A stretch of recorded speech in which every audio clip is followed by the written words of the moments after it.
Fire fighters आग से लोगों को बचाने के लिए जाते हैं, लेकिन यहाँ पर कुछ और ही केस है। फायर फाइटर्स जा रहे हैं आग से कैश को बचाने के लिए, एक अनअकाउंटेड जो कि करोड़ में अमाउंट है, उस कैश को बचाने के लिए फायर फाइटर्स जाते हैं। और ये घटना है जस्टिस यशवंत वर्मा जो कि दिल्ली हाईकोर्ट के जज हैं, और इनके घर पर अनअकाउंटेड कैश की एलिगेशंस आ रहे हैं। यहाँ पर इसी के संदर्भ में chief justice of Delhi high court के द्वारा इंक्वायरी करने का ऑर्डर दिया गया है। इस इंक्वायरी की क्या फाइंडिंग्स हैं, उन फाइंडिंग्स पर जस्टिस वर्मा का क्या रिप्लाई है, और उन रिप्लाई को ध्यान में रखते हुए और इंक्वायरी की फाइंडिंग्स को ध्यान में रखते हुए अभी एट प्रेजेंट सुप्रीम कोर्ट का इस पर क्या स्टेटस है और कहां तक इन्वेस्टिगेशन पहुंच चुकी है और आगे क्या होने वाला है, ये सब जानने के लिए आपको वीडियो पे बने रहना होगा। लेकिन उन सबसे पहले आप देखें पहले ये वीडियो जो कि सुप्रीम कोर्ट के द्वारा ऑफिशियली रिलीज की गई है।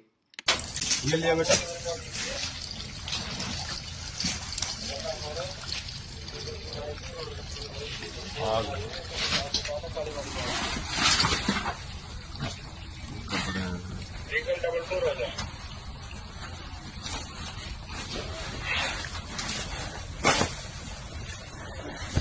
करना से लाइट इसको नीचे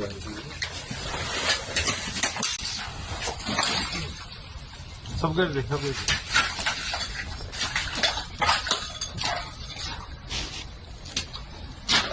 ये भी लिया। महात्मा गांधी में आग लग रही है भाई, वहां लिया।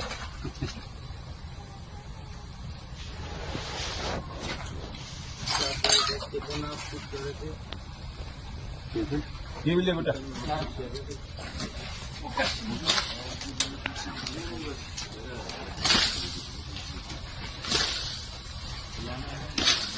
वीडियो को आपने देख लिया है। अब मेन बात को शुरू करने से पहले मैं आपको बता दूं कि ये वीडियो एक सिर्फ इंफॉर्मेटिव पर्पस के लिए बनाई गई है, एजुकेशनल पर्पस के लिए है, जहां पर हमारा उद्देश्य है कि आपको दोनों साइड की बातों को समराइज फॉर्म में रखना, ताकि किसी भी तरह का कोई भी एलिगेशन या डिफेमेशन किसी के अगेंस्ट ना हो। यही हमारा ऑब्जेक्ट है। स्टार्ट करते हैं। देखिए, सबसे पहले जब कहानी शुरू होती है 14 मार्च 2025 को, जब वहां पर आग लगती है जस्टिस यशवंत वर्मा के रेसिडेंस में। अब जब जज साहब के घर में ये आग लगती है तो उनके सर्वेंट के द्वारा फोन किया जाता है पीसीआर को, और फायर फाइटर्स आते हैं। और जब फायर फाइटर्स आते हैं तो वहां पर एक स्टोर रूम है, उस स्टोर रूम के अंदर ये कैश रिकवर किया गया, और वहां पर ये नोटिस किया गया कि इसमें इतना अनअकाउंटेड कैश पड़ा हुआ है, जिसको कहा जा रहा है कि अराउंड 15 करोड़ का अमाउंट है जो कैश वहां पर स्टोर रूम के अंदर रिकवर हुआ है। अब जैसे ये चीज सामने आती है तो जो चीफ जस्टिस ऑफ इंडिया है, उन्होंने chief justice of high court Delhi high court को ये उनको बोला कि आप इस पर इंक्वायरी करें और इंक्वायरी की रिपोर्ट सबमिट करें। तो दिल्ली हाईकोर्ट के चीफ जस्टिस के द्वारा, जो कि जस्टिस उपाध्याय हैं, उन्होंने इस पर इंक्वायरी कंडक्ट करी, और उनकी इंक्वायरी की फाइंडिंग्स में मेनली ये 4-5 चीजें सामने आई। पहला था कि जो जस्टिस वर्मा है, उनके जो स्टोर रूम के अंदर ये चीजें पाई गई हैं, वो स्टोर रूम किसके द्वारा एक्सेसिबल था? सिर्फ उनके सर्वेंट्स के द्वारा, गार्डनर के द्वारा, सीपीडब्ल्यूडी के पर्सनल्स के द्वारा। ये लोग सब ओपनली एक्सेस करते थे उस स्टोर रूम को। ये पहली फाइंडिंग निकल के आई। दूसरी फाइंडिंग निकल के आई कि जस्टिस वर्मा के सर्वेंट ने ही कॉल किया था जब उस घर में आग लगी थी, तो जस्टिस वर्मा के द्वारा के सर्वेंट के द्वारा ही फोन किया गया था। लेकिन उस समय जब आग लगी थी तब जस्टिस वर्मा और उनकी वाइफ घर से बाहर थे। घर में सिर्फ उनकी मदर और उनकी बेटी थी। अब इसके बाद तीसरी जो फाइंडिंग आती है वो है कि जो इंक्वायरी रिपोर्ट कंप्लीटली निकाली गई है, उसमें बस इतना बोला गया है कि कैश रिकवर हुआ है, कैश था जो कि बर्न्ड स्थिति में पाया गया है, बट रूम जो था वो एक्सेसिबल था काफी लोगों के द्वारा, सर्वेंट्स भी इंक्लूडेड थे, और इसीलिए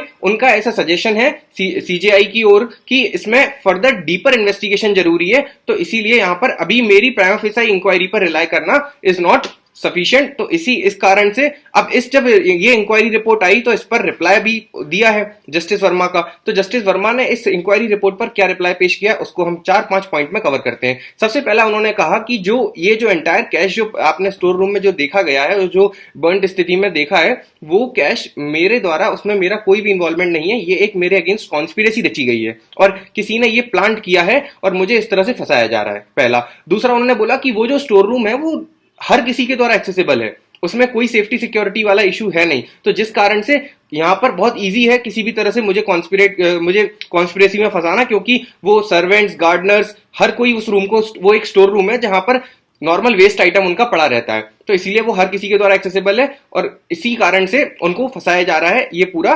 षड्यंत्र रचकर। अब इसके बाद तीसरा जो उन्होंने कहा रिप्लाई में कि मेरा जो भी ट्रांजैक्शन है वो सारे यूपीआई और ऑनलाइन के बैंकिंग के ट्रांजैक्शंस के थ्रू होता है, तो उसमें आप इजीली ट्रेस कर सकते हैं कि मेरा क्या इनकम है, क्या रिटर्न फाइलिंग है, ये जो कैश है इससे मेरा कोई लेना देना नहीं है।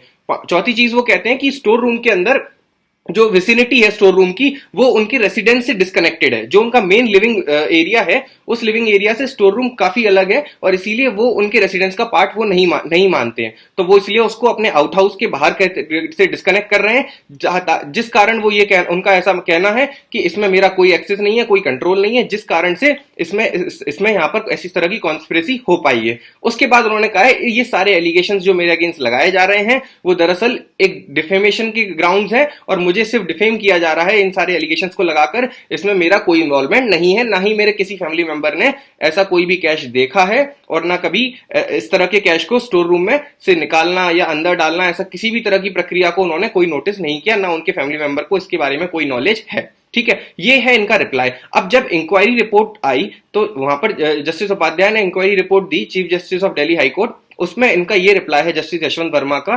तो अब दोनों ही सेटिस्फैक्टरी नहीं लग रहे हैं, तो इन दोनों बातों को ध्यान में रखते हुए करंट अभी स्टेटस ये है कि सुप्रीम कोर्ट के जो चीफ जस्टिस ऑफ इंडिया है, chief justice of India Sanjeev Khanna, justice Sanjeev Khanna sir ने ये 3 मेंबर की कमेटी कॉन्स्टिट्यूट करी है, जिसमें पहले मेंबर है चीफ जस्टिस शील नागू जो कि Punjab and Haryana high court के चीफ जस्टिस हैं, दूसरे मेंबर हैं जीएस संधावालिया जो कि चीफ जस्टिस हैं हिमाचल प्रदेश हाई कोर्ट के, और तीसरे मेंबर हैं अनु जो कि जस्टिस अनु है जो कि कर्नाटका हाई कोर्ट के जज हैं। तो ऐसे केस में ये 3 मेंबर कमेटी बनाई गई है और ये 3 मेंबर कमेटी कंस्टिट्यूट करी है to conduct in house inquiry, जो कि डीपर इन्वेस्टिगेशन में जा पाए और एक्चुअल फाइंडिंग्स निकाल पाए कि क्या सच है। क्योंकि एक तरफ ये फाइंडिंग्स भी सही लग रही है कि फायर फाइटर्स को कॉल किया गया, वीडियो में रिकॉर्ड है, साफ दिख रहा है, स्टोर रूम में पाया गया है, स्टोर रूम उन्हीं की विसिनिटी में है, तो मतलब उनका इन्वॉल्वमेंट है इसमें। लेकिन दूसरी तरफ जस्टिस वर्मा साहब का भी यही उनका जो डिफेंस है वो भी क्लियर समझ में आ रहा है, वो भी कन्विंसिंग लग रहा है काफी हद तक, क्योंकि स्टोर रूम की एक्सेसिबिलिटी उनके पास नहीं है, स्टोर रूम के अंदर जो भी चीजें हैं वो उनके हाउस से काफी दूर है, ऐसा उनका कहना है, वो डिस्कनेक्टेड है, उसकी एक्सेसिबिलिटी हर व्यक्ति के पास है, जिस कारण हो सकता है कि ये प्लांट किया गया हो और उनको डिफेम करने के लिए ये एलिगेशंस लगाए जा रहे हैं। तो दोनों ही चीजों को क्लियर कट कंक्लूजन पे लाने के लिए इन हाउस इंक्वायरी की जाएगी इन 3 मेंबर कमेटी के द्वारा, जो कि सीजीआई के द्वारा कंस्टिट्यूट की गई है तब तक के लिए। लेकिन क्योंकि लोगों का जुडिशरी से फेथ उठ ना जाए, तो ऐसे केस में जो भी जुडिशियल वर्क जो अभी at present justice Yashwant Verma कर रहे थे वो उनको असाइन नहीं किया जाएगा, उस पर अभी तब तक के लिए रोक लगा दी गई है। ऐसा निर्देश दिल्ली के chief justice of Delhi high court को दिया गया है सीजीआई के द्वारा। इन्फॉर्मेशन अच्छी लगी है, हमारे चैनल को सब्सक्राइब करें और कमेंट सेक्शन में बताएं कि ये एक्चुअल में आपका इस पर क्या व्यू है। Good bye, thank you.